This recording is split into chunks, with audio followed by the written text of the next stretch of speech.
그러므로 우리에게 큰 대제사장이 계시니 승천하시니 곧 하나님의 아들 예수시라. 우리가 믿는 도리를 굳게 잡을지어다. 우리에게 있는 대제사장은 우리의 연약함을 동정하지 못하실 리가 아니요 모든 일에 우리와 똑같이 시험을 받으신 이로되 죄는 없으시니라. 그러므로 우리는 긍휼하심을 받고 때를 따라 돕는 은혜를 얻기 위하여 은혜의 보좌 앞에 담대히 나아갈 것이니라. 대제사장마다 사람 가운데서 택한 자이므로 하나님께 속한 일에 사람을 위하여 예물과 속지 않은 제사를 드리게 하나니, 그가 무식하고 미혹된 자를 능히 용납할 수 있는 것은 자기도 연약에 휩싸여 있음이라.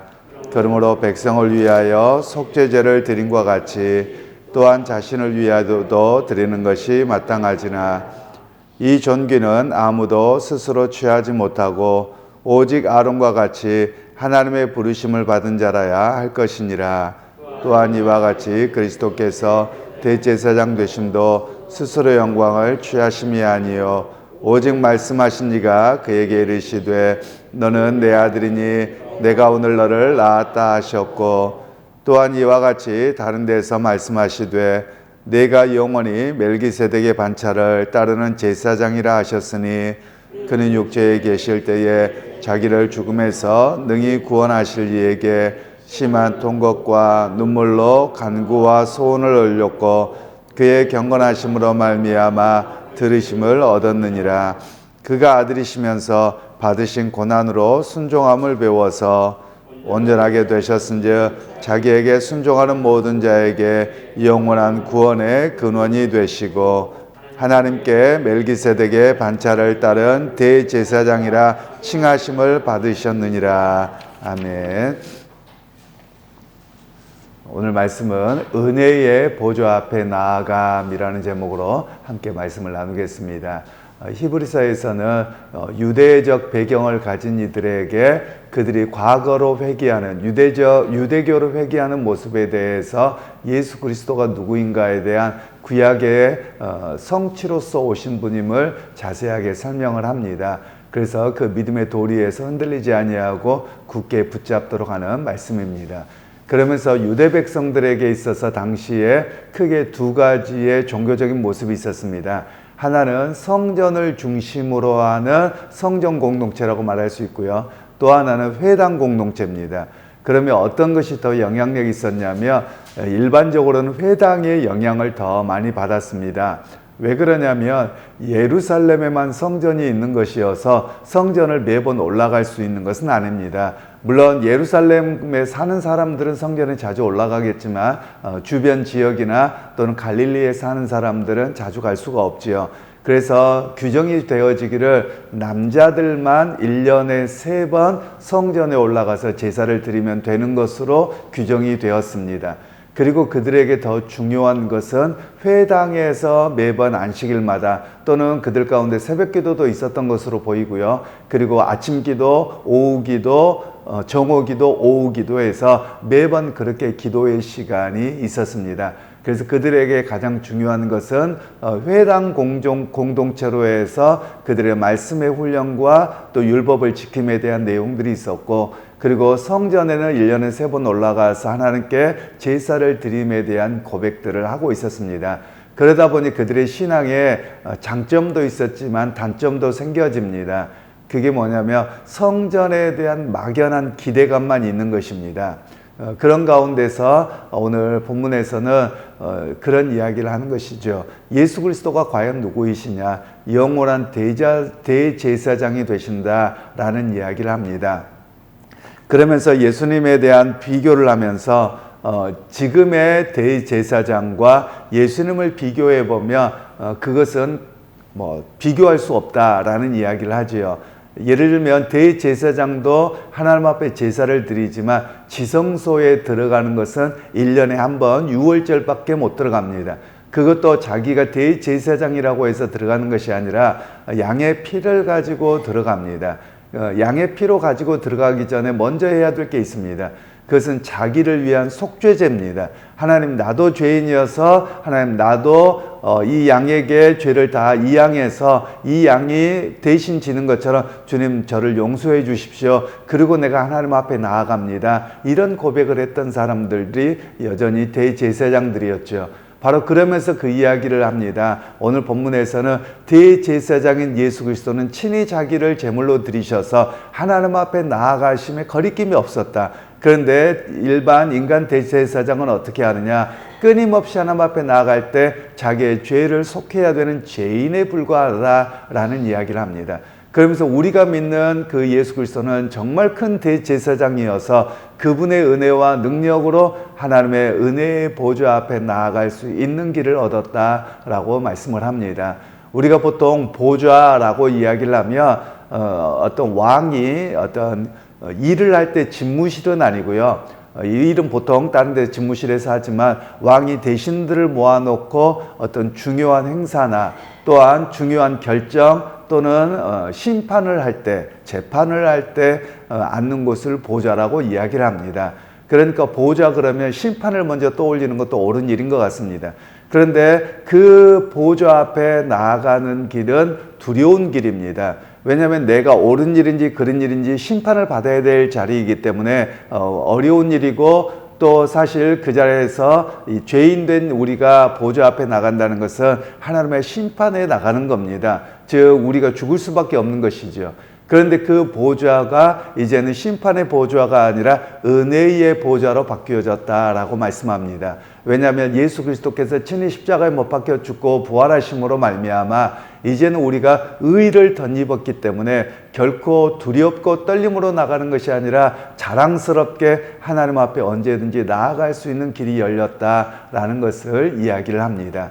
그러면서 또 하나는 이야기하기를 구약시대의 레위지파라고 해서 모두가 대제사장이 된 게 아닙니다. 또 성경에서는 이야기를 레위지파들이 제사장의 역할과 또 성전을 관리하는 여러 가지 일들을 감당했지만 누구만 대제사장이 되었느냐? 그 중에 아론의 자손들만 대제사장이 되었습니다. 그렇다고 아론의 자손들도 더 많아지니까 점점 줄어들겠죠. 그리고 예수님 당시에는 제사장의 제도가 조금 바뀌긴 합니다만 원래는 제사장은 종신직이었습니다. 그래서 대제사장은 그가 죽을 때까지였고 그 다음의 자녀로 이어지는 관계였습니다. 그런데 예수님 시대의 제사장은 정치적인 목적으로 바뀌어집니다. 즉 헤롯 대왕에 의해서 임명직으로 바뀌어져 버립니다. 그래서 그 영향력이 좀 약화되었던 모습들이 있습니다. 바로 그것을 이야기하면서 예수님은 과연 어떤 대제사장이냐? 멜기세덱의 반차를 이었다라고 이야기를 합니다. 그럼 멜기세덱은 어떤 이야기냐면 바로 아브라함이 자신의 조카 롯이 소돔과 고모라에 있다가 그가 끌려갔을 때 그를 구출하고 나옵니다. 그 나올 때 살렘 왕인 멜기세덱, 아버지도 없고 그 근원을 알 수 없는 그 살렘 왕 멜기세덱이 왔을 때 그는 영원한 대제사장이었다라고 표현도 됩니다. 그래서 그에게 11조를 드린 사건이 나옵니다. 그럼 그 멜기세덱이 누구냐? 바로 예수 그리스도였다라는 것입니다. 즉 구약에 그들을 만나 주셨던 영원하신 샬렘이라는 말은 평화라는 뜻입니다. 그래서 평화의 왕이신 하나님께서 이 땅에 현현한 모습으로 멜기세덱을 이야기합니다. 바로 그래서 예수님은 누구시냐? 바로 구약에 그들을 만나 주셨던 여호와 하나님의 그 뒤를 이은 바로 영원한 대제사장이 되신다라는 것을 이야기를 합니다.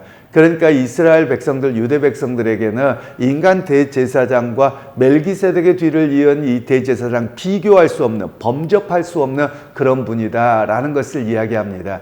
그러면서 우리에게 믿음의 도리를 굳게 잡을지어다 라고 이야기를 합니다. 바로 그런 이유는 즉 그들이 유대인들의 영향이 너무 크기 때문에, 그리고 제자들과 수많은 그리스도인들이 없어짐으로 인해서 이제는 구약으로 회귀할 그런 속에서 바로 예수 그리스도가 누군가에 대한 분명한 고백과 또 대제사장 되심을 이야기하는 내용들입니다. 그런 면에서 오늘 이 본문에서는 우리에게 말씀하고 있는 내용들이 있죠. 하나님 앞에 나아가는 길이 어떤 길이냐? 은혜의 길로 열렸음을 우리에게 말씀을 합니다. 사실 우리 한국 교회가 상당히 구약적인 배경에 대한 이해가 조금 부족합니다. 그러다 보니 제가 자주 이렇게 비판적으로 말씀을 드렸습니다만, 우리가 보통 예배당을 성전이라고 쓴다. 그것도 옳은 일은 아닙니다. 왜냐하면 예수님께서 친히 성전이 되셨고, 그리고 이 땅의 성전을 폐하셨기 때문에 더 이상 우리는 성전이라고 부르지 않습니다. 그리고 우리가 성전이 되었고, 또 하나님을 예배하는 공동체가 바로 성전이라는 것을 우리가 먼저 고백할 수 있어야만 하겠습니다. 그리고 하나님 앞에 나아가는 길은 이제 성전에 나가는 게 아닙니다. 즉 하나님 앞에 은혜로 나아가게 되어졌음을 우리에게 말씀하고 있는 것이죠.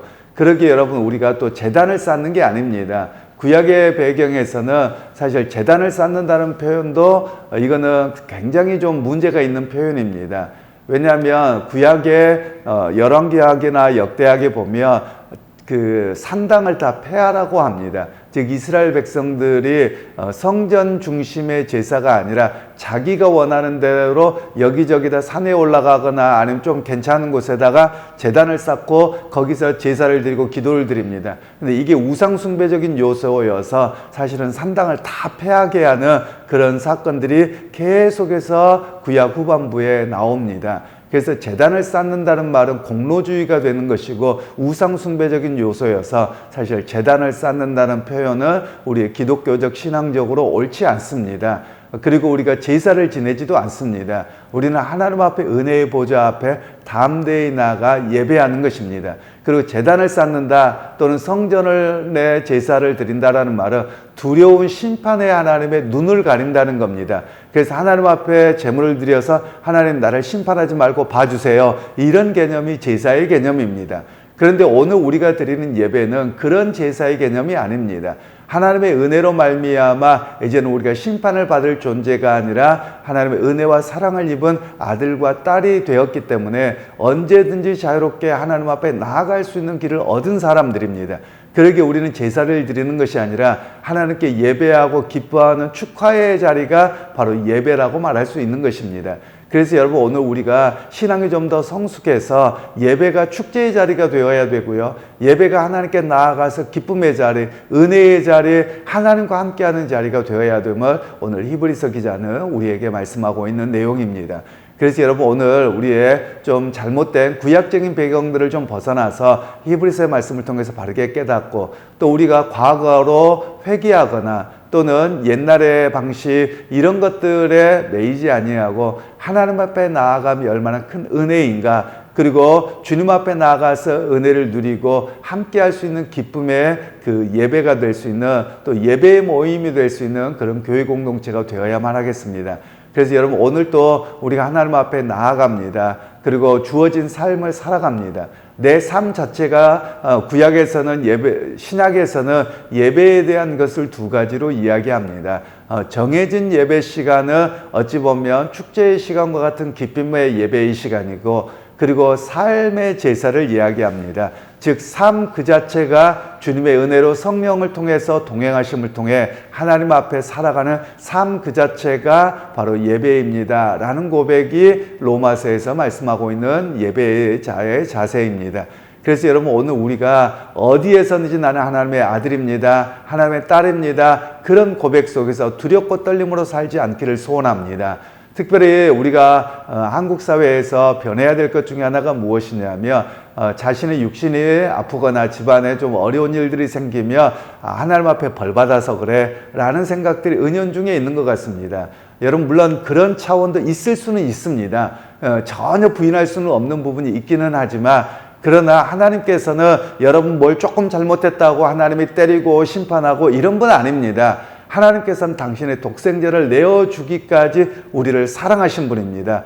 그래서 우리가 교회 공동체는 이젠 바뀌어야만 합니다. 내가 고난이 있고 어려운 일이 있으면 쉬쉬합니다. 왜냐하면 하나님 앞에 벌 받았다고 하고 뭐 했다고 할까 봐서 그렇습니다. 이건 바른 신앙이 아닙니다. 오히려 교회 공동체는 누가 어려운 일이 있고 아픈 일이 있다면 함께 나누고 위로하고 힘을 주는 그런 교회 공동체가 되어져야만 합니다. 그리고 우리 자신도 혹시라도 내가 무슨 죄 지어서 그러나 잘못해서 그러나 여러분 그렇게 생각하지 않기를 소원합니다. 우리가 살아가다 보면 뭐 사고도 날 수도 있고 나이 먹어서 병에 걸릴 수도 있고 또 자녀들이 많은데 그 자녀들 중에 어려움이 생길 수도 있습니다. 그게 일어나는 현상일 뿐입니다. 그것이 하나님 앞에 범죄해서 하나님의 심판해서 그런 것이 아니라는 겁니다. 그래서 오늘 말씀은 우리가 심판의 보좌가 아니라 하나님의 아들과 딸이 되어서 은혜의 보좌에 나갈 수 있는 길이 열렸습니다.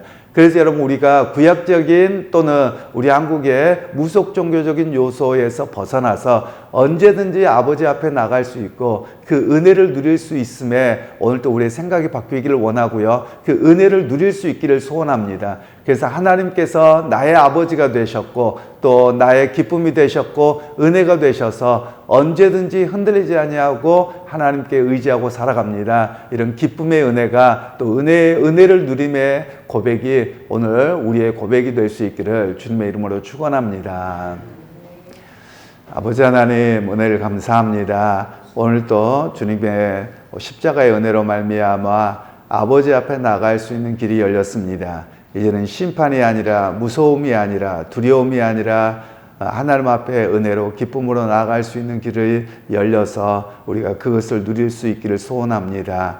하나님 언제든지 우리 주님 앞에 나아갈 때 기쁨 있게 하시고 또 주님의 사랑으로 함께 돌보는 교회 공동체가 되게 하셔서 우리가 더욱더 주님의 거룩한 믿음의 사람으로 은혜의 사람으로 살아갈 수 있도록 함께하여 주옵소서. 예수님의 이름으로 기도하옵나이다. 아멘.